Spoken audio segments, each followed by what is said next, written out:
Hello, hello. Hello. Just a few I miles was away, but I here we was go. distracted by looking at so I get all this feedback that people want to see like the bun and but the bun makes me so tall.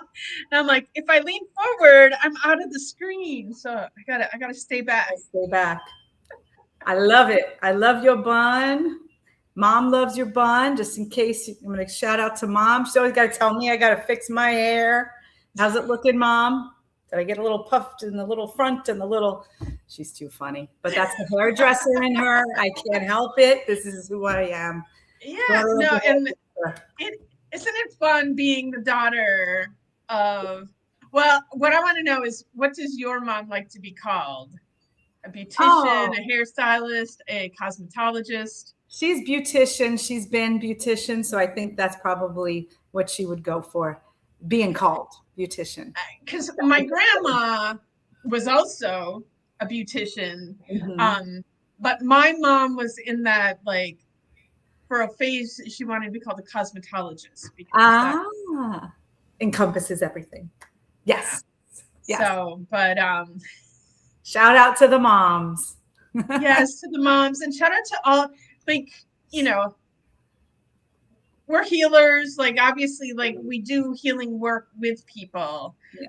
but like the hairdressers of the world, they Oh, are all healers they as are. well. Yes. The And bartenders, the hairdressers, all y'all that have somebody in the chair and listening and letting a person just be who they are and vent if needed. God that is bless you. healing. But a funny one that I've um uh I don't know, meme, whatever on social media lately, that it keeps popping up in my feed. Yeah. It says, it's like a guy speaking to other men. Like, Mhm. dude, if you're with a white girl that does hair, she's a witch. Like all white girls that do hair are witches. I don't know why white girl. Like I think it could probably go to all women who do hair You are do hair. witches. Yes. But And I know you do, and I know I do. So free haircuts for a lot of people. And I'm thinking of my witchy hairdresser right now. She's fantastic. Shout out to Core. So so enough about hairdressers. yes, so we But I have an announcement to make. okay. Like, Ooh, it's even a need a surprise. drum roll. This is a shout out to everybody listening. Okay. It's about saving the date. Okay. I just put down the deposit for the next stay away retreat. It's going to be Ooh. October 15th through 18th. Ooh. Yeah. So that's all I'm going to reveal right now is the dates. I'm not going to reveal all of The deets. the specialness about it. Yeah. But I just want you all to know I put the Yeah. money down, so the Okay. space is ours. So put it on your calendar, save the date, watch for registration. For those who've retreated before, like there will be special offers and first dibs on the spots there. Cool. And but I'm so excited. I'm so excited. Wow, that is exciting. I know it's going to be fabulous, and I think I may be in attendance or otherwise. A little helper, helper. Oh, So, well, you think we should dive in? let's dive in. Let's dive in. So I'm not gonna lie. Mm. This topic was a little bit inspired by some hate mail that we got last week. Ooh.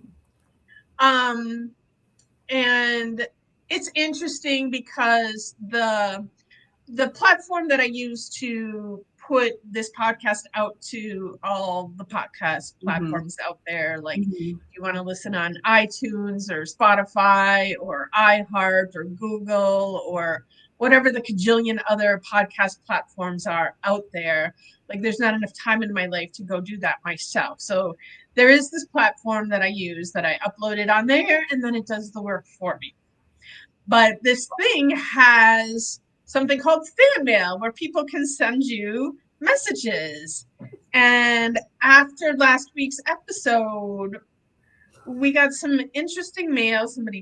We obviously triggered them by the tone of the message. She didn't fully understand what we were saying, and that speaks a ton to communication. Like, people don't hear what you're saying, they hear what they're capable of hearing at the time, what space they're in, and all of that. Yeah. And but there was a lot of I'm gonna say need to be right. There were some belief systems that she was certain about in there. And so that triggered it a little bit. And then also, it doesn't happen a lot now because I think my people get it because I've been educating them for enough time. But people come in with a pain, an ache, or whatever, and they are certain that there is something physically wrong with them, that as long as we find that thing and we fix that thing, their pain is going to go away and everything is going to be right. Oh, yes. And just being in this field for this long, yes, you know as well as I know, it doesn't matter what the blood work says, what the x-ray says, what the MRI says, they can all give not accurate results. And in addition, nothing that we physically have wrong with us is solely isolated to the physical. So, that whole, they want the certainty of knowing exactly what's wrong with them so it can be fixed. That's not real. It's not real. There is no situation like that. And I know people are probably going to reach out and say, yes, but I had this thing and they did that thing and then everything was fine after that. And I'm like, maybe. Maybe it's a Band-Aid or quick fix to something. It's a little deeper and it comes up and manifests as something else. Exactly. But sorry, go ahead. I'm feeling you on this one because I've seen it. Yeah. Right? And I don't know, I'll pause right now. I don't know if you have anything you want to say because there's so many layers. Everything we talk about, there's multiple layers. But I think you said something really important is what people are ready for. Where is their awareness? Where is their consciousness? We like to go there because we speak that language. And some people don't even speak that language. Some people don't understand the emotional body as it relates to the physical body. And all they see is the physical. So if you only see the physical and not aware that there are other layers, as you speak of, emotional and spiritual, or what we speak of, because we always think and encompass that when we're trying to zone in on what could be the possibilities. And energetics. Thank you for bringing that up. Absolutely. Absolutely. And I'm sure there's even layers that we're not even aware of yet. Right. Ancestral layers. Down the road. Right. Multiple past lives. You can go on and on. It's endless. But as our awareness expanded, we started to realize how much contributed to, when you're speaking about pain, because you get that directly in your practice. And I have as well. And it's true. I mean, just because the MRI or the physical test that you have taken says one thing doesn't mean that is the actual cause or what was the reason for that physical thing being exposed on that MRI or that CAT scan. What happened? What happened? Was there a physical trauma? And sometimes there's no physical trauma. It is an emotional block or emotional pain that contributed to the tissues in the body. Or it is a spiritual existential crisis going on. I've had that too, right? Talk about uncertainty there. So we're talking about addicted to certainty. Well, and I get people wanting that certainty because there's comfort in that. There's safety in that. And So I get craving that because Mhm. it feels good to know. Right. But you know, what is the phrase, like, make plans and then watch God laugh? Yeah. Right. Exactly. Yeah, yeah. Because Right. sometimes when we think we have certainty, you know, and we're setting everything up to go out exactly how we want it, and that feels great, and sometimes it does go that way. But Mhm. you know, my favorite thing to tell people is let go of expectations. Mhm. Let Yes. them go. Mhm. And you know, because if you're set on a very specific outcome, you're setting yourself up for Oh, yeah. disappointment. Absolutely. Yes. Yes. And if you're looking for that, it's going to find you. So if you're looking for that outcome, you say, "Oh gosh, I don't know what I'm going to do if it doesn't turn out this way," or the situation that you pre-planned in your head, you're going to say exactly this.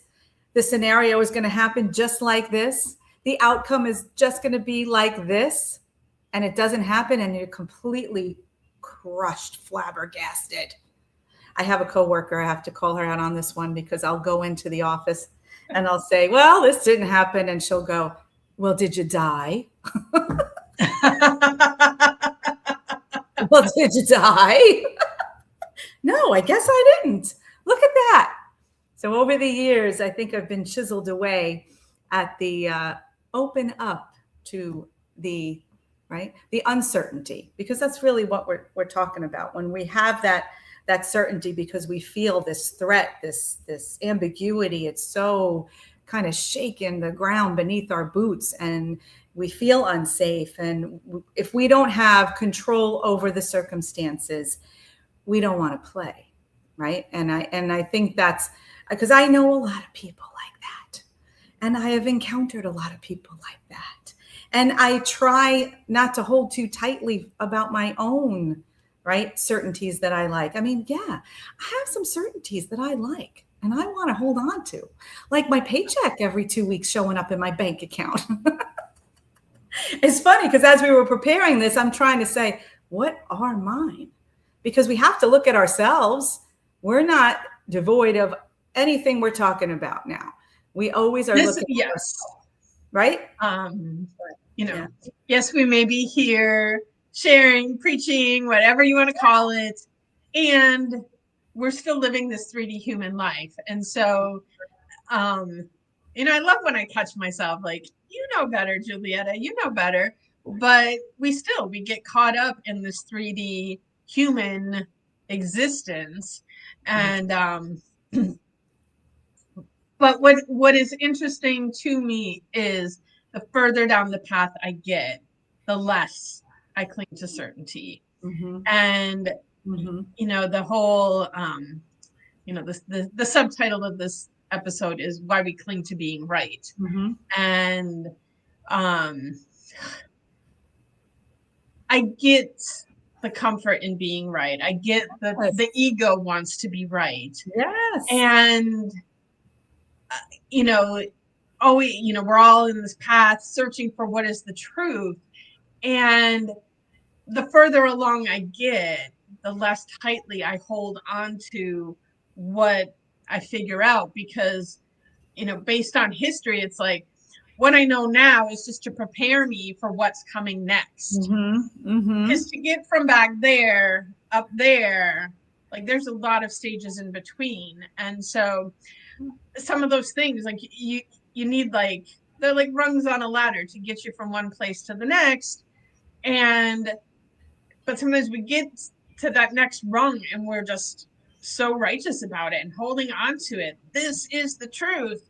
And when other people try and show you something, like, you can't go there because you were so clinging to that, what you think is right, Mm-hmm. right for you at the moment. Mm-hmm. But learning to live in that space of curiosity, of wonder, and what comes next. And um, for me, that's where the fun is. Yes, it is. It is fun. To be open and curious is fun, because the minute you shut down and know that this is the way it is, this is the only way it is, and I'm solid in my knowing, and okay, you're safe. Your nervous system may feel safe, and you feel okay about who you are. And then, even if you don't open just a little bit, do you want to stay stagnant in your life? That's the thing. It's like we're used to being open, being curious, expanding. What don't I know? I love that question. What don't I know? Because there's so much I don't know, and yeah, I'm an educator, so I'm in the knowing field. But do I go into a classroom about to teach and say, I know everything? Absolutely not. Absolutely not. And I'll just, I tell the students that, and then once in a while they'll throw out a question that I have to look at my tag and go, somebody taught me this a long time ago. Yep. Nope. Still a physical therapist, not a surgeon, because they'll ask me about some surgical procedure or whatever. But you know what? Stay in your lane and be curious, because you definitely are limiting yourself, right, to what's out there in the world, a different perspective that maybe you want to consider. Can you just give it a second to consider it, not just shut it out, get defensive and block it. That's the kind of thing that I hope that this show sort of brings to the awareness of the people that are listening.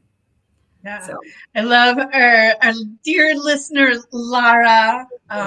Lara, hi. Lara, she says, I don't know anything in this moment. And, I often think that is the best place to be in, is just to be in that space of, I don't know anything. Show me.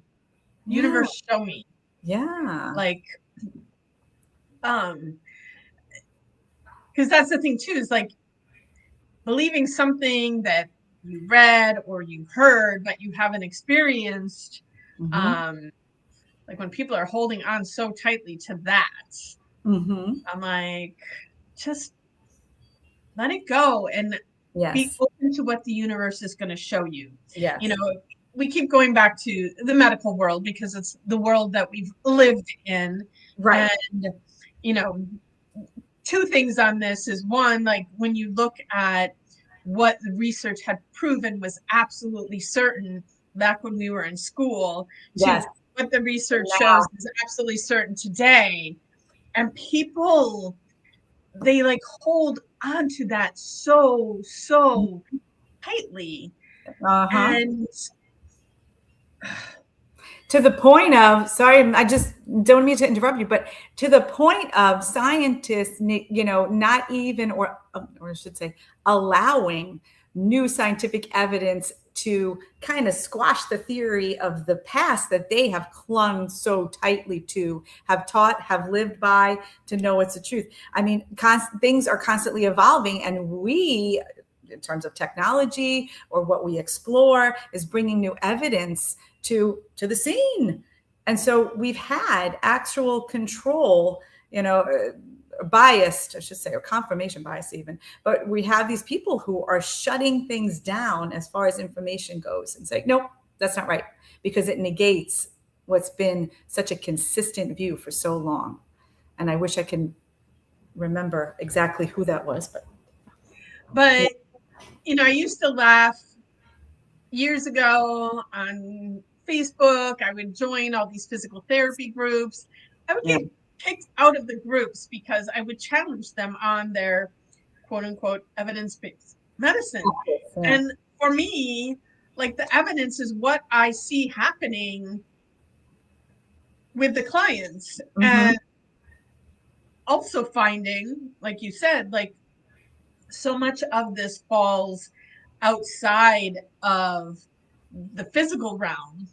And when you're only looking at the physical realm, you're not seeing the results that we want to see. And so having to look beyond that physical realm, it changes everything. I do want to acknowledge, V says hi. Hi, V. Thanks for tuning in. Aw, we love you both. Aw, we love you too. Thanks for listening, V. That's sweet. Yes. I love our listeners. That's so much fun.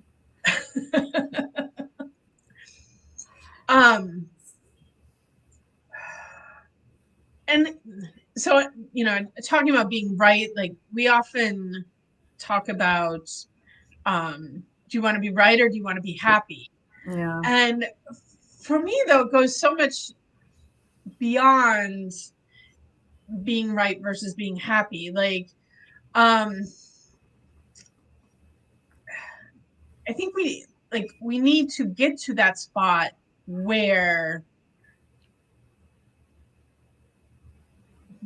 I guess, like for me, and I apologize, like I'm struggling to put this into words, but just the further along I go in life, the more I recognize that none of this is real. This is all made up. Going back to a few episodes ago when we talked about how we're all creating this. And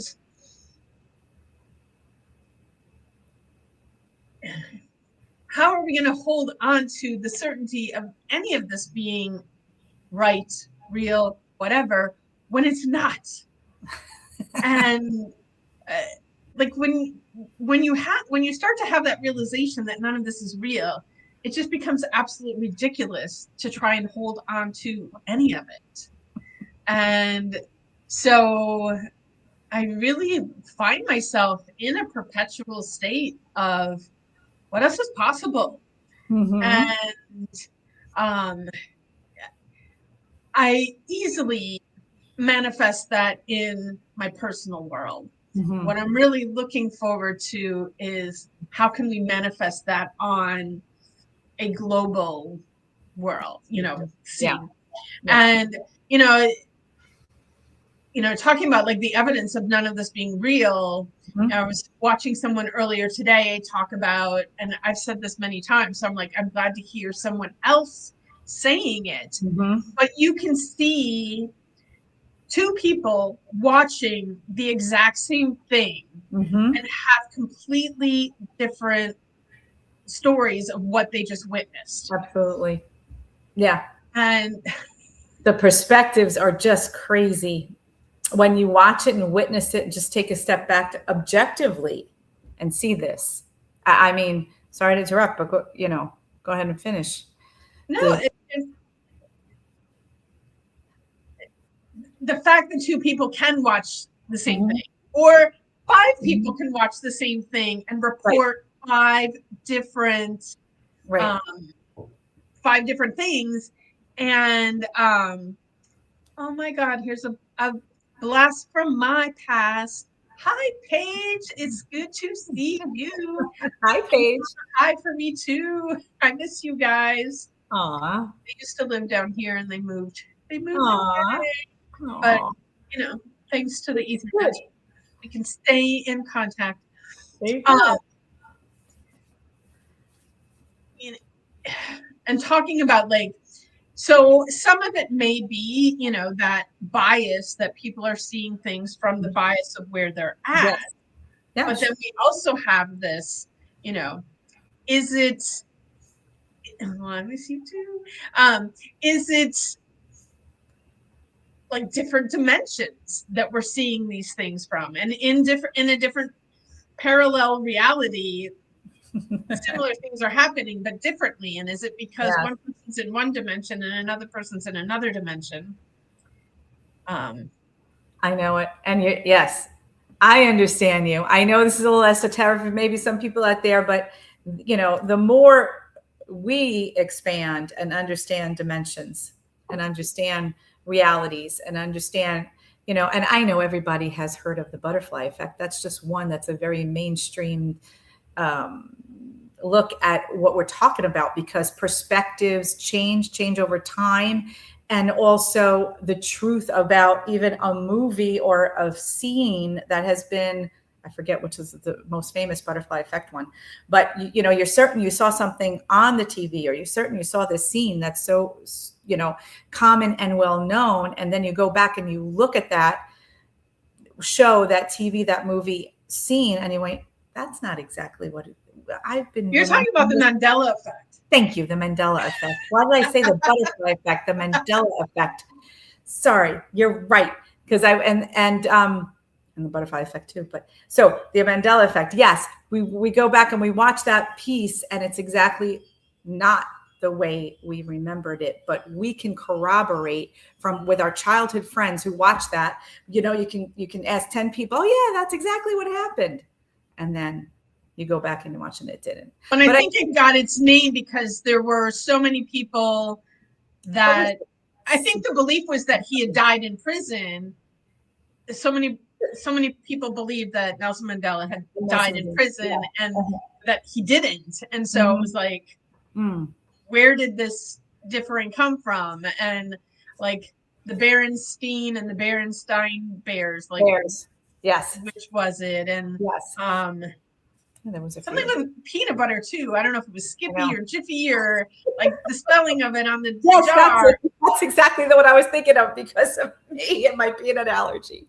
But yes, that's the one I was thinking of too. So, but there's, you know, and for people who don't know about this, like Google the Mandela effect, but there are so many pieces of history that, you know, people swear this is what happened, but then like you go back and you look at the images or you look at video clips or whatever, and something completely different happened. And so what is going on there? And I want to just say one thing about that, because now it just hit me that we're talking about this. It's like, okay, it's the certainty in the collective. So collectively at the time, that was our certainty. Now that we have evolved, new pieces have entered the collective, our perspective is changing, right? What we see, what we experience is changing. The present is changing the past. Or did we, or is it just changing the past? But I think the whole point of this, because, you know, we do have everything we watch on TV and everything we argue about and fight about that we're so certain about, and the other is wrong. I mean, we're trying to open up to perspectives here and say, don't cling to it. Don't feed into that, because, you know, the more you hold on tightly, the more resistance you're going to get to your certainty. So it'll just be very polarizing and, you know, not good for you, your body, your mind, your soul, the collective. So, I mean, stick with this. I think that's a super important part for everybody, is to understand, like, this need to be right, this need to be certain, does nothing beneficial for your well-being. No, it does not. It does not. So being openness and curiosity, what that does to your nervous system is so much healthier. Absolutely. I know you could speak to the rigidity part of that, right? Your nervous system being rigid, your body being tight, your muscles being tight, your tendons, your joints, your nervous system, the cortisol levels, all of that contributes to your health and well-being. So what we're trying to say is flow, don't be rigid like the mighty oak, flow like the palm tree. We have a question here. What's the question? Let's see. How much certainty is healthy? Matthew, thank you for that. I'm going to make a little joke. 0% certainty is healthy. All right, I have an answer for that, Matthew. I do. I think there's a certain amount of certainty that, you know, no pun here, you have to have in order for your nervous system to function. And I think we're all at different levels in this. So maybe we're trying to move the needle a little bit, and what's right for me is not right for you, or what's right for me is not right for the next person. So as we're practice at it, we're more fluid, we're more open, our nervous systems are going to get to adjust to that way of being. But somebody that is starting off and needing that certainty because the ground shaking underneath them with anxiety of the uncertainty cannot be as fluid, as open, as welcoming to a new perspective. So I think there's different stages along this path. And I think what's right for a person depends on where they are with this and where their body and their mind and their spirit feels good. I think that's the bottom line. There's no right. Well, and there's certainty on certain things that are a little bit, is it decreased It does an increase of The consciousness increase of consciousness help us helps us. tolerate more uncertainty. And we've spoke to that. And I think that's kind of what you were hinting at, is that, yes, the more you evolve, the easier it is to handle uncertainty. Yes. And some things, you know, like when I made this cup of cacao, I'm pretty certain I'm going to enjoy this cup of cacao. You know, but I also, you know, I think about, I serve cacao in cacao ceremonies. So I'm oftentimes serving cacao to people who've never had it before. Mm-hmm. Mm-hmm. And so the people that have been there before, like, I'm like, yeah, they're looking forward to it. They're going to enjoy it. But those new people, I think about old Julietta. Like, if old Julietta was sitting down and serving a cacao ceremony, I would have this expectation that everybody was going to love it. Everybody was going to finish their cup and it was going to be amazing. But modern day Julietta, like, I sit in there and I go, you know, either they're going to like it or they're not. And whichever, it's okay. Okay. And then I also like, okay, cacao is a sacred plant medicine, like not meant to be dumped down the drain or flushed down the toilet. And so, you know, for me to be okay with this leftover cacao sitting in the cup, what I ask them to do is to go in a sacred manner and offer that cacao back to Mother Earth. And so, you know, there's ways to create some comfort in uncertainty. And here I will interject a story about needing to be right. So, and this person sent me a video. I chose not to respond because I was like, yes, old Julietta would have had to respond to be right. New Julietta does not have to respond and does not have to be right. But a friend of mine, she's a practitioner of the ways of the medical medium. And if you know who the medical medium is, great. If you don't, Google it. I'm not going to explain it right now. But she sent me a video that the medical medium created telling how bad cacao is for people. Oh. All the reasons you shouldn't drink cacao. And because the medical medium channels his information from source, we should trust whatever he says and know that it's true. And I'm like, I think if you're just, and this is with anything that you're consuming, if you're just throwing it down to numb out, to save yourself from boredom, to comfort yourself, like whatever, nothing, you could eat like apples, and if you're doing it that way, like it's not going to have the health benefits. But like recognizing that there's a large number of population that recognizes cacao as a sacred plant medicine with gifts both spiritually and physically. And so I'm like, I know when I consume my cacao, it is coming from a space of love. And so I'm going to continue to stay in an open space, in a sacred space, and enjoy my cacao and not worry about what the medical medium says about cacao. But there's people like the medical medium and those that follow him that have this need to be right about something. And you know, I think, yes, old me probably would have been like, oh my God, I'm giving up cacao because someone who knows more than me says I shouldn't drink it. And no, I'm just going to continue to enjoy my cacao, enjoy, you know, like when I sit back and look at my journey with cacao over the last several years, like cacao has changed me, it's shifted me, it's changed my life for the better. So I'm going to continue to enjoy it. And if you follow the medical medium and you want to quit your cacao, you can do that too, because then there's more for me. I like that little tidbit. That's it. As long as we don't have a cacao shortage, we'll be good because we love it. Well, there was a cacao shortage 2 years ago. Exactly. So I was thinking about that. I remember you having problems with sourcing and had to go. Yeah. But that's how we found the African, right? That's a good one. Excuse me. So, and to your story and your point, I think no matter what you do, when you're looking at deciding, on something, whether it's good for you or it's not good for you. And I know I've had this conversation with my son, and maybe he'll listen to this and maybe he won't, but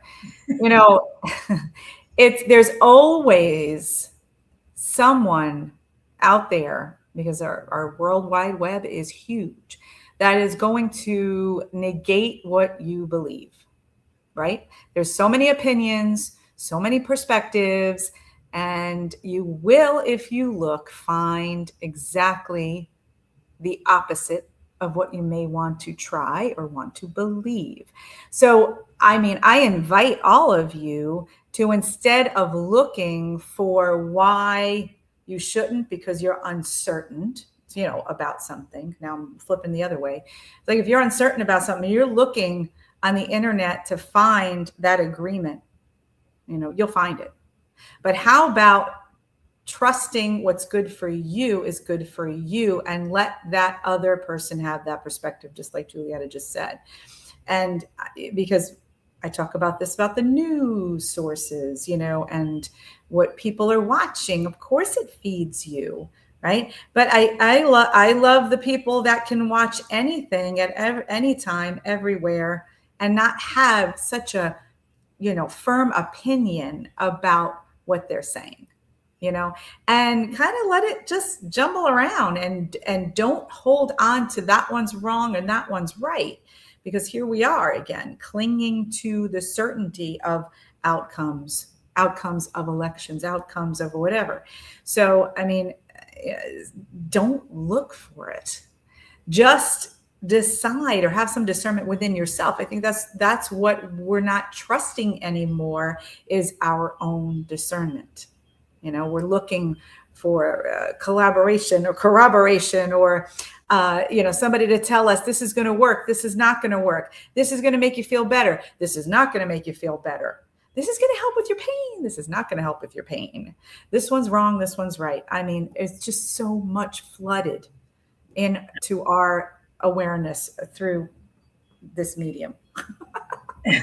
So, and I think too, like, you're talking about searching for the answers outside of you. Yeah. The answers are inside you. Yes. And so the more we can tune out to what's out there and tune in, we will know what is right for us. Mm-hmm. And what's right for us isn't right for everybody.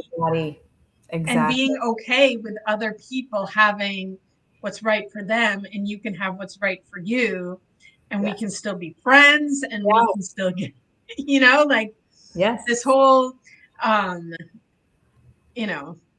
at least the last decade, I don't know, maybe the last 2 decades, like, it seems to have shifted so much in the past where people could have differences and still be friends. And now it's like, if your favorite color isn't purple, you can't be my friend. And, it goes back to unity. Yes, it does. We're all one, having different experiences. Mm-hmm. Mm-hmm. And, what if we let people enjoy their experiences? Yes. And not make people wrong. And, yes, exactly. Habitate the planet in peace. I know. We do want peace, don't we? I'm clinging to that certainty someday.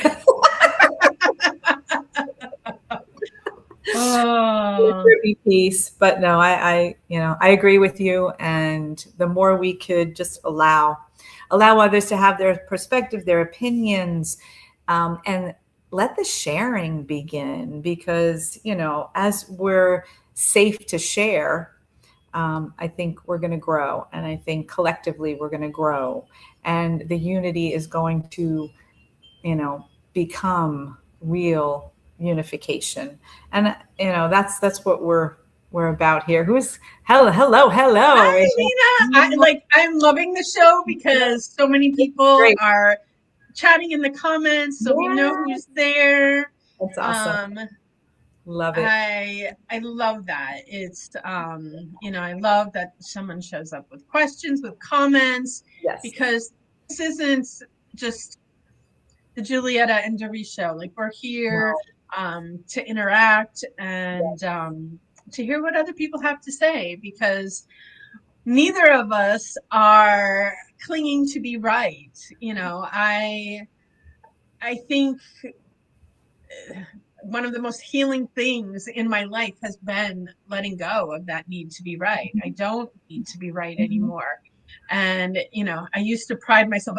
I had one friend that she would say to me, she's like, the horrible thing is not so much that that you think you're right, but that most of the time you are right. And like, my ego was just like, like, I'm not the only one that thinks I'm right. Other people think I'm right too. And now I'm like, somebody show me something else. Like, show me other possibilities. Show me show me anything. I'm just open to receiving. And like I tell everybody, if someone presents something to me, I'm going to turn inward and feel like, does that resonate with me? And there's things that were presented to me years before, and at the time I wasn't ready for it yet, and it didn't resonate for me, so I set it down. And but then years later, as I shifted and grew, it's like all of a sudden, like, oh, now this resonates. I'll walk with this for a while. But I don't pick up any thought or idea with the idea that this is the end. This is the absolute finite truth, and here I go. Like, everything that I carry, I live in the possibility of, I'm going to set it down because something else that resonates better is going to present itself to me. There you go. Yes. Or pick it back up, just like a good book, right? Exactly. The book didn't hit me back then, but man, did I read this before? Because I don't remember it being that impactful. Now I get it. It's like, oh, it's been interesting the other way too. Like, books that I read in the past, I was like, wow, that was the best book. It was da, da, da. And then I go back and read it and I'm like, what? This is it's true. It's true. That's how much we evolve and change. It's so true. It's so true. Absolutely. So we are inviting you to do the same, aren't we? And we're getting close to the close out. Yes. And I will say, because we mentioned books, people ask about the book club. We put it for a rest for a little bit, but I'm heading to Egypt in a few weeks. And so I promise when I get back from Egypt, we'll pick the book club back up. So book club is something that interests you, because we do that online. I know some people get frustrated that they can't make it to the online events, either because they're too far away or their lives are too busy. But the book clubs, we do them on Zoom in the evenings. So we will pick those back up in, like I said, probably what comes after March? April. We'll pick that up in April. So, but do you have any final thoughts on our topic for today? No, just to close out and say, I hope this opens you up a little bit to look at what you're gripping onto in terms of certainty and see if you can just have a little wiggle room and open up and see what comes your way, and let us know. Loosen the grip a little bit. Loosen the grip a little bit. I like that. That's a good close. All right. Well, it's always a pleasure to sit and have these conversations with you. And just like you said, I hope little seeds were planted today to help people open up a little bit more. Again, if you're listening in the present moment, if you're listening to this in the future, we do read all the comments and everything. So I'd love to hear your thoughts on this, what kind of impact this conversation had on you. please reach out. We would love to hear it. And we are also always open to topics. Like if there's something specific that you would like Dorice and I to talk about, reach out. We do take suggestions. Yes. We love that. We love that. We are open because we do not have any certainty about our topics. There you go. Exactly. All right. Well, with that, I'm going to wish everybody a magical day.